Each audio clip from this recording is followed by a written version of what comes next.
لوگوں، میرے نبی اعلان نبوت فرمایا، قرآن نازل ہوا، محبوب قرآن پڑھ پڑھ کے سنا۔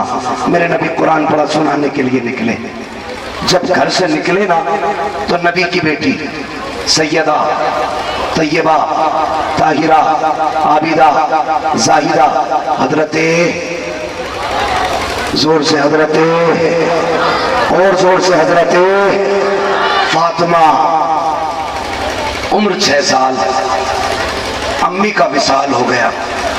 آپ کی والدہ کون ہے؟ حضرت فاطمہ کی امی کا نام کیا ہے؟ ماشاءاللہ کتنے زمانے سے جلسے ہو رہے ہیں۔ خیر کوئی بات نہیں ہے، آپ کی امی کا نام حضرت خدیجۃ نام تو یاد ذہن میں نہیں تھا، حضرت خدیجۃ الکبریٰ۔ آپ کا وصال ہو گیا، نبی نے گھر چھوڑا، چلنے لگے نا تبلیغ کے لیے۔ سیدہ فاطمہ سب سے چھوٹی تھی، باپ کی انگلی پکڑ لی، ابا جی کدھر جا رہے؟ میرے نبی نے فرمایا فاطمہ لوگوں کو قرآن سنانے جانا ہے، لوگوں کو بولتے رہو، پتہ لگنا چاہیے کہ جان ہے ابھی، لوگوں کو قرآن سنانے جانا ہے۔ اتنا کہا نا، بیٹی نے انگلی پکڑی، کہا ابا واپس کب آئیں گے؟ بیٹیوں کو باپ سے بڑا پیار ہوتا ہے، عجیب رشتہ ہے باپ بیٹی کا۔ باپ پردیس چلا جاتا ہے، بیٹی فون کر کے کہتی ہے ابا دل نہیں لگتا ہے۔ بیٹے فون کر کے کہتے ہیں ابا کب آؤ گے تو کیا لاؤ گے؟ بیٹیاں کہتی ہیں ابا جلدی آؤ، آپ کے بغیر دل نہیں لگتا۔ باپ کا کلیجہ دھڑکنے لگتا ہے، دل چاہتا ہے کاش پر ہوتے، اڑ کے چلا جاتا، بیٹی نے بلایا۔ یہ باپ ہوتا ہے اور یہ بیٹی کا رشتہ ہے۔ لیکن باہر معاشرے تیری بڑی مہربانی ہے، جتنی جائیداد تھی بیٹوں کی گود میں رکھ دی، بیٹیوں کو لاوارث بنا کے سسرال بھیج دیا جاتا ہے۔ پھر اس کے بعد اگر بیٹیاں مصیبت میں ہوتی ہے اور بھائی کے دروازے پہ آتی ہے تو بھائی کبھی نظر ادھر ٹیڑھی کر لیتا ہے، کبھی ادھر ٹیڑھی کر لیتا ہے، اور بھابھیوں کے تو تیور ہی مت پوچھو، کہتی ہے تو بتایا کر، تیرے آنے سے گھر کا سکون چلا جاتا ہے، اور لوگوں تمہیں پتہ نہیں ہے۔ نبی نے تو یہ فرمایا ہے بیٹیاں گھر کی رحمت ہوا کرتی ہیں۔ اللہ ہوا پر اب میں آپ سے پوچھنا چاہتا ہوں، خدا را بیٹیوں کے ساتھ یہ سلوک نہ کیا کرو، انہیں لاوارث نہ بنایا کرو۔ یقین جانو بیٹے جائیداد کے وارث ہوتے ہیں، بیٹیاں باپ کے پیار کی وارث ہوا کرتی ہیں۔ اگر یقین نہ ہو تو کسی باپ کے جنازے پہ جا کر کے دیکھ لینا، جب باپ کا جنازہ پڑا ہوتا ہے تو بیٹا تھوڑی دیر رہ کر رو کر کے چھپ جاتا ہے، بیڑی سگریٹ میں لگ جاتا ہے، لیکن بیٹیاں جب سے آتی ہیں باپ کے جنازے کے پاس سے اٹھتی نہیں ہے۔ جب تک باپ کا جنازہ تیار ہوتا ہے بیٹے بیٹے چہرہ تکتی رہتی ہے، اور جب جنازہ اٹھ کے جانے لگتا ہے تو بیٹیاں لے جانے والوں کے دامن پکڑ کے کہتی ہے اور لے جانے والوں میرے باپ کا جنازہ تھوڑی دیر اور رکھ دو تاکہ ہم باپ کا چہرہ دیکھ لیں، تاکہ باپ کا چہرہ دیکھ لیں۔ ہمیں معلوم ہے آج کے بعد باپ کا چہرہ نظر نہیں آئے گا۔ بیٹیاں ہوتی ہیں جو تڑپ تڑپ کے رویا کرتی ہیں، اور بیٹے انتظار کرتے ہیں کب جنازہ اٹھے گا، کب جائیداد کی تقسیم ہوگی۔ اور بیٹوں میں تم سے بھی کہنا چاہتا ہوں خدا را باپ کے جنازے کا انتظار نہ کیا کرو، باپ کے مرنے کا انتظار نہ کیا کرو۔ ان کے مرنے کے بعد میں جانتا ہوں جائیداد تو تمہیں مل جائے گی، لیکن جنت نہیں ملے گی۔ جنت تبھی ملے گی جب یہ زندہ ہو، ان کے قدم پکڑ لو۔ اگر یہ راضی ہو جائیں گے یقین جانو مصطفیٰ بھی راضی ہو جائیں گے، خود خدا بھی راضی ہو جائے گا۔ مزاج ہمارا الگ ہے۔ یہ بیٹیاں ہوتی ہیں باپ کے سرہانے بیٹھ جاتی ہیں۔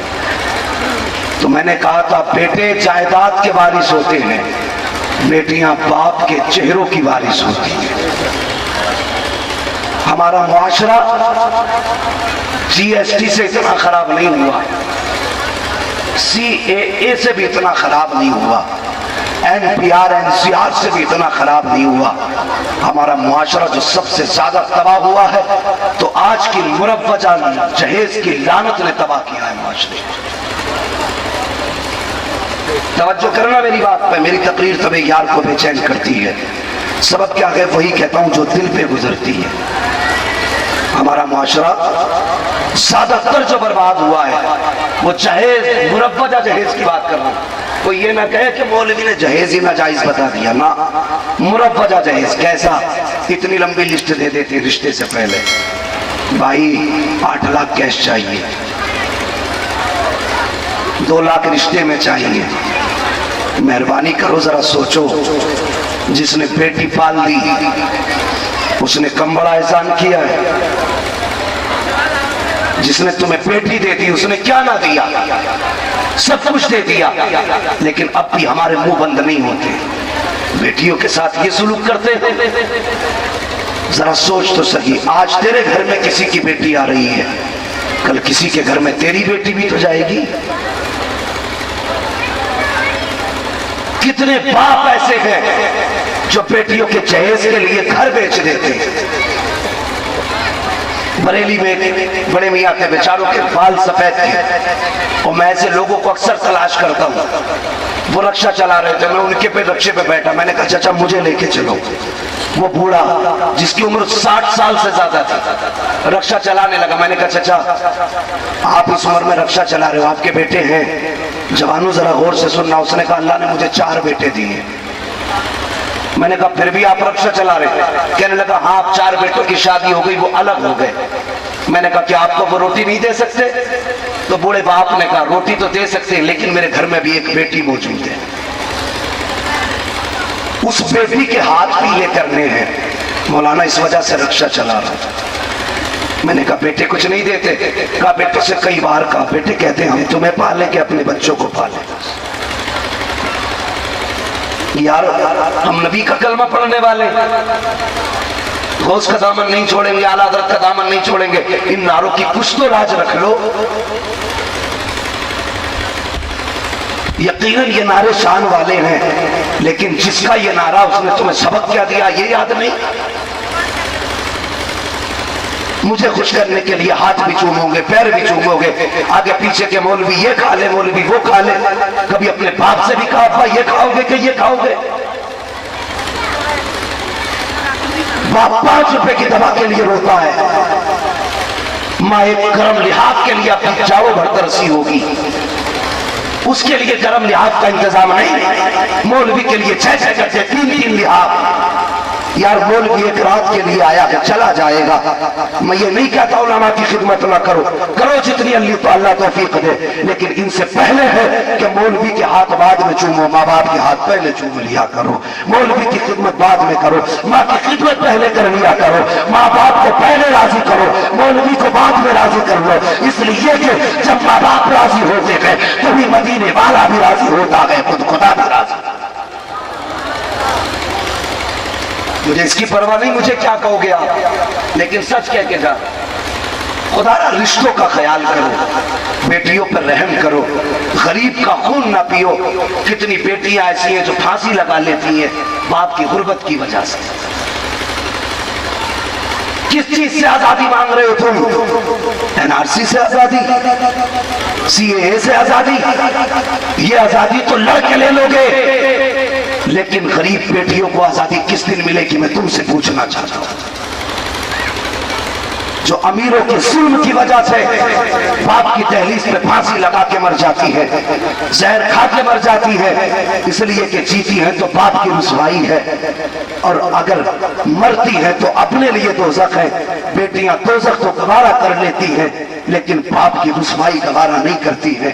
آخر میں پوچھنا چاہتا ہوں، یہ بیٹیاں جو اس نتیجے پر پہنچی ہے یہاں تک پہنچایا کس نے ہے؟ او امیر و دولت سنبھال کے رکھنا، اس دولت کا تمہیں حساب بھی دینا ہے۔ اگر اس دولت کے بلبوتے پر خدا نے تجھے بیٹا کر دے دیا ہے تو اس بیٹے کو اپنے بینک بیلنس مت سمجھ لینا، اس بیٹے کے ذریعے غریب کی جائیداد ہڑپنے کی بات مت کر دینا۔ اگر غریب تجھے زمین بیچ کر جہیز دے بھی دے، اگر بھائی اپنے کرتے بیچ کر کے بہن کے جہیز کا انتظام کر بھی دے، مانا کہ 4 دن تو عزت کما لے گا، 4 دن تیری چوراہوں پہ تذکرے ہوں گے، لوگ تیرے کھانے کی باتیں کر بھی لیں گے، لوگ تیری تعریف کر بھی دیں گے، تو حاصل کیا ہے، میں ڈنکے کی چوٹ پہ کہتا ہوں، اگر کسی باپ نے زمین بیچ کر تیرے گھر کو جہیز سے بھرا ہے تو دولت مت سمجھنا، جہنم کی آگ بھر کے رکھ دی ہے۔ اگر کسی بھائی نے گردے بیچ کر بہن کا تجھے جہیز دیا ہے تو اسے دولت مت سمجھنا، جہنم کی آگ لے کر کے آیا ہے۔ یار یہ عشق نہیں ہے، عشق تو یہ تھا کہ غریب بیٹی کو دیکھ لیتا، پیغام بھیج دیتا، عزت سے رخصت کرا دیتا۔ اللہ کی قسم کھا کے کہتا ہوں، غریب بیٹی جب تیرے بستر پر لیٹتی دل خوش ہو جاتا، ہاتھ اٹھ جاتے اور کہہ دیتی، اے پروردگار عالم، جس نے مجھے راضی کر لیا ہے اس کو تو بھی راضی فرما۔ ایسے جنت ملا کرتی ہے۔ آ کے کہیں گے مولوی 50 روپے لے لے دعا کر دینا۔ واہ جی بہت اچھا ڈھنگ نکالا ہے دعا کرانے کا۔ ارے اللہ کے بندو ایسے کام کر جاؤ دعائیں خود بخود ہونی شروع ہو جائیں۔ کریں گے ایسے کام انشاءاللہ؟ بولو۔ جنہیں غریبوں کی دولت کھانی ہے وہ بالکل نہ بولیں، اس لیے کہ حساب مجھے نہیں، حساب اللہ کو لینا ہے۔ میں بات سمجھانے آیا ہوں، ہمیں یہ کوشش کرنی ہے کسی کے جہیز سے کوئی امیر نہیں بنتا۔ یہ یاد کر لیجئے، پور اپنے گھر سے پڑتی ہے، اپنی کمائی سے پور پڑتی ہے، کسی غریب کی دولت میں پھولنے کی ضرورت نہیں ہے۔ اس بات کا خیال رکھیں گے انشاءاللہ؟ بولو زور سے انشاءاللہ۔